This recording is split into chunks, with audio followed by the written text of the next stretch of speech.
सितंबर में अब चंद दिन बाकी रह गए हैं और ये वो महीना होगा जिसे मुल्की सियासी सूरत हाल के हवाले से बहुत अहम करार दिया जा रहा है। चीफ जस्टिस उमर बंदियाल ने 16 सितंबर को रिटायर हो जाना है। उनकी रिटायरमेंट में सिर्फ 25 दिन रह गए हैं और उससे पहले उनके पास कई अहम केसेस लगे हुए हैं जिनके फैसले मुल्क की सियासत पर अहम असर डाल सकते हैं। तहरीक इंसाफ को भी उनसे ही उम्मीदें हैं। Tehreek Insaf official secrets act और आर्मी तरमीमी एक्ट पर सदर मुमलिकत की मंजूरी के तनाज़े को भी सुप्रीम कोर्ट ले जाने का ऐलान कर चुकी है, मगर उससे पहले आज एक और दरख्वास्त गुजार ये मामला सुप्रीम कोर्ट ले गए हैं और उन्होंने इस पूरे तनाज़े की तहकीकात की इस्तदा कर दी है। दिलचस्प बात यह भी है कि तहरीक इंसाफ को 16 सितंबर से पहले चीफ जस्टिस उमर बंदियाल से कई मामलात में रिलीफ की तवक्कात है, तो नून लीग पर उम्मीद है कि सितंबर उनके कायद नवाज शरीफ की वापसी का महीना है। खुद साबिक वज़ीर आज़म शहबाज शरीफ इस वक्त लंदन में मौजूद हैं और उनकी नवाज शरीफ से तवील मुलाकात भी हुई है, लेकिन दूसरी जानिब चेयरमैन PTI इमरान खान 5 अगस्त से अटक जेल में कैद हैं और तोशा खाना केस में सजा काट रहे हैं। इस्लामाबाद हाई कोर्ट से उन्हें कोई रिलीफ नहीं मिल रहा है, जिस पर PTI ने chief justice Islamabad high court के खिलाफ आज एक सख्त बयान जारी किया है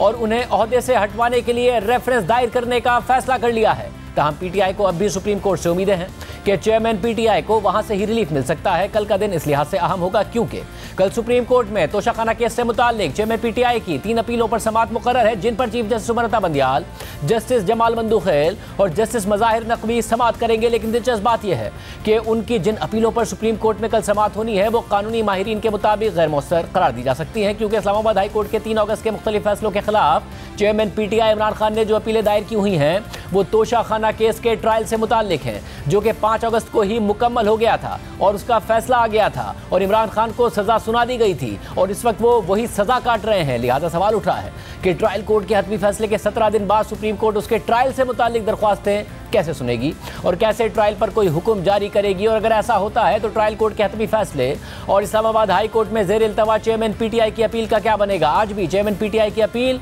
और सजा मौतली की दरख्वास्त पर इस्लामाबाद हाई कोर्ट के chief justice justice Aamir Farooq और जस्टिस तारिक महमूद जहांगीरी ने समाअत की, लेकिन एक दफ़ा फिर चेयरमैन PTI को कोई उबूरी रिलीफ नहीं दिया गया।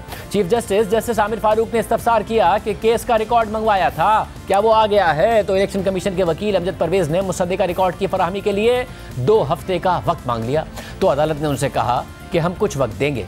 इस पर अमजद परवेज ने इस्तदा की कि कम से कम 10 दिन का वक्त दरकार है, मुझे केस का तस्दीक शुदा रिकॉर्ड अभी नहीं मिल सका है। अपील के साथ सजा मौतली की दरख्वास्त भी दी गई है, मेरी इस्तदा है कि मुझे तैयारी के लिए मुनासिब वक्त दिया जाए। इस मौके पर चेयरमैन PTI इमरान खान के वकील लतीफ़ खोसा ने मौक़िफ़ अख्तियार किया कि मैं इलेक्शन कमीशन के वकील को वक्त देने की मुखालफत करता हूँ।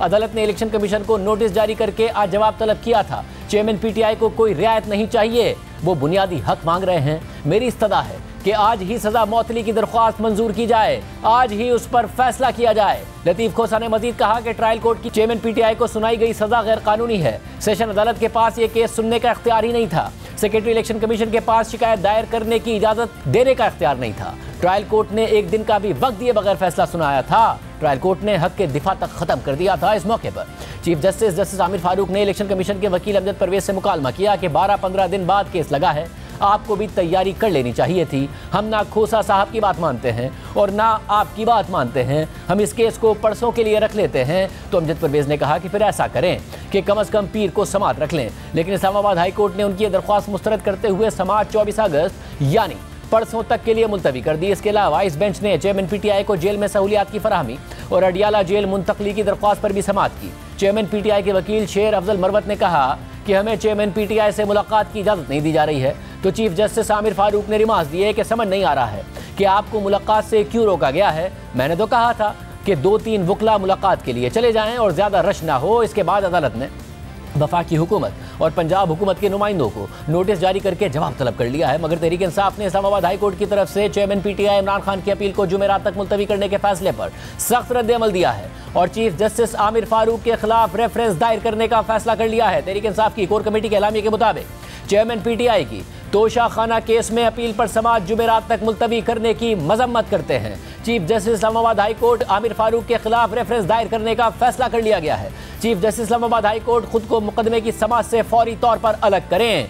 Chief justice Islamabad high court ने कानून और इंसाफ को महज एक मजाक बना दिया है। इंसाफ में ताखीर इंसाफ के कत्ल के मुतरादिफ है।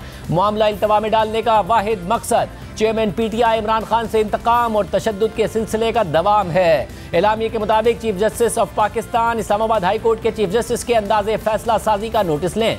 Chief justice of Pakistan article 10A के तहत चेयरमैन PTI इमरान खान के फेयर ट्रायल के बुनियादी हक का तहफ्फुज़ करें। यानी तहरीक इंसाफ की तवक्कात चीफ जस्टिस उमर अता बंदियाल से वाबस्ता है, जिन्हें रिटायर होने में अब सिर्फ 25 दिन रहते हैं और इन 25 दिनों में उन्हें कई अहम मुकदमात के फैसले करने हैं, जिनमें नैब तरामीम से मुताल्लिक केस भी शामिल है, जिसके बारे में चीफ जस्टिस खुद कह चुके हैं कि वो अगर अपनी रिटायरमेंट से पहले इस केस का फैसला नहीं करते तो शर्मिंदगी का बाइस होगा। इसके अलावा chief justice Umar Ata Bandial supreme court practice and procedure act के खिलाफ दरख्वास्तों की समाअत करने वाले बेंच की भी खुद सरबराही कर रहे हैं।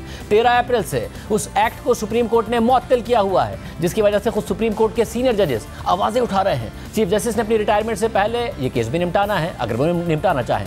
इसके साथ साथ सिविलियंस के मिलिट्री ट्रायल से मुताल्लिक समाअत करने वाले सुप्रीम कोर्ट के बेंच की सरबराही भी खुद चीफ जस्टिस कर रहे हैं, और ये भी अहम होगा कि वो अपनी रिटायरमेंट से पहले इस केस का फैसला सुनाते हैं या नहीं। इसके अलावा सुप्रीम कोर्ट बार एसोसिएशन ने हाल ही में मुश्तरका मफादात काउंसिल के मरदमशुमारी के नताइज के इजरा के फैसले को सुप्रीम कोर्ट में चैलेंज किया है और इस्तदा की है कि इलेक्शन कमीशन को 90 दिन के अंदर मुल्क में आम इंतखाबात कराने का पाबंद किया जाए। ये दरख्वास्त भी मुल्क की सियासत के हवाले से अहम है, लेकिन फिलहाल चीफ जस्टिस ने इस पर समाअत मुकर्रर नहीं की है, जबकि ताज़ा तरीन मामला यानी सदर मुमलिकत आरिफ अलवी के ऑफिशियल सीक्रेट एक्ट और आर्मी एक्ट पर दस्तखत न करने का मामला भी आज सुप्रीम कोर्ट पहुंच गया है और इस मामले की तहकीकात की इस्तदा की गई है। इसके अलावा तहरीक इंसाफ ने भी इस मामले को सुप्रीम कोर्ट ले जाने का ऐलान किया हुआ है। देखना यह है कि चीफ जस्टिस उमर अता बंदियाल, जिन्होंने 16 सितंबर को रिटायर हो जाना है, वो इस तनाज़े को टेकअप करते हैं या नहीं करते हैं, और उनकी रिटायरमेंट से पहले चेयरमैन PTI को कोई रिलीफ मिलता है या नहीं मिलता है।